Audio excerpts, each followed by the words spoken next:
Yo, what is up guys? It is Skaarm, and for today's video I'm going to be showing you how to get yourself some World Cup players to be able to complete the World Cup swap tokens. So what you're going to want to go into the objectives tab as always, go under milestones, and over here this is where you're going to be able to get yourself some of those tokens under the FIFA World Cup Swaps Showcase 1 and FIFA World Cup Swaps Week 1. Under the Showcase 1, you guys can just do this without having actual World Cup players in your team. And you guys could do this in rivals, or obviously the easier option in squad battles, and you just need to use some English, Spanish, and Japanese players to get that. Now in terms of the swaps week 1, this is going to be a little harder. You're going to need 6 Qatar World Cup items, and that is very hard because there aren't many Qatar players on the game.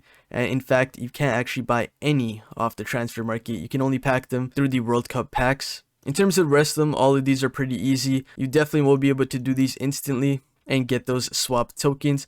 The only way to get those players to be able to get these swap tokens done is going through these milestone group rewards, where you guys can get some group A and B players, group C and B, E and F, and G and H. Unfortunately, like I said, Qatar players are impossible to get off the transfer market, so you will have to pack one, which is going to make life a lot more difficult. But in terms of the rest of the nations and stuff like that, you guys can just score 1 goal in any foot game mode on FIFA 23 using each and every one of these nations. And you guys could do that with a friend, whether they invite you and you guys just let each other score. Or you guys could do this in squad battles under the beginner difficulty. It's going to take you guys 2 full games, and you have to score with every single player off the bench and on your starting 11 to be able to complete this objective within 2 games and get every one of these packs. However, more than likely, most of you guys will only be able to complete 31 out of the 32 nations because Qatar is going to be very difficult for most players. Now, this is how you're going to want to set up your team. You're just going to want to either use some players from your club or buy a couple of players off the market and have 1 player from each nation. Like I have Ecuador,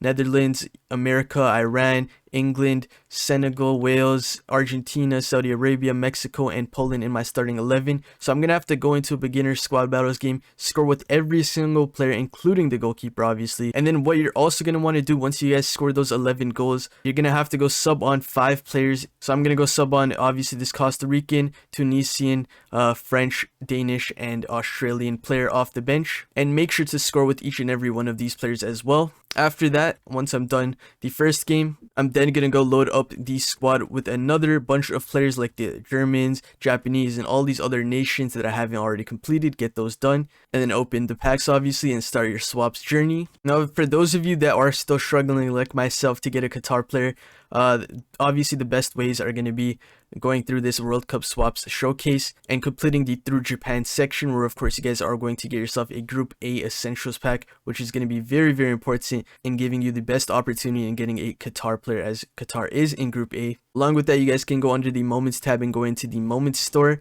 and use 10 tokens and get yourself a Group A or B pack. This is also going to give you a decent opportunity in getting a Qatar player. Now, if you guys don't get it in this, you're not guaranteed to. Unfortunately, you're kind of out of luck. So what I do recommend you guys do, just be patient. I'm sure EA will release some stuff to help everyone get their Qatar players. Along with that, obviously in the daily SBCs, make sure you guys complete those because you guys will be able to get a couple World Cup players each and every day. Like currently we have the FIFA World Cup Challenge Qatar, where of course you guys do get yourself 2 player picks. That gives you a decent opportunity, I guess you could say, to get some Qatar players. Please do not spend FIFA points, do not spend actual coins on trying and getting some of these players from packs. Just wait, be patient. You guys have 40 days to complete this and get your Qatar player. Apart from that though guys, that is going to be the end of this video, so please do make sure to like, comment, and subscribe, and I will see you next time. Peace out. Yeah, I won't start, I ain't tripping, I want stunt. Oh, living lively. Everybody tryna ride my wave, they can ride me. Pull up in a foreign to the curb looking icy. I ain't never stressed about a fit, I'm on hype.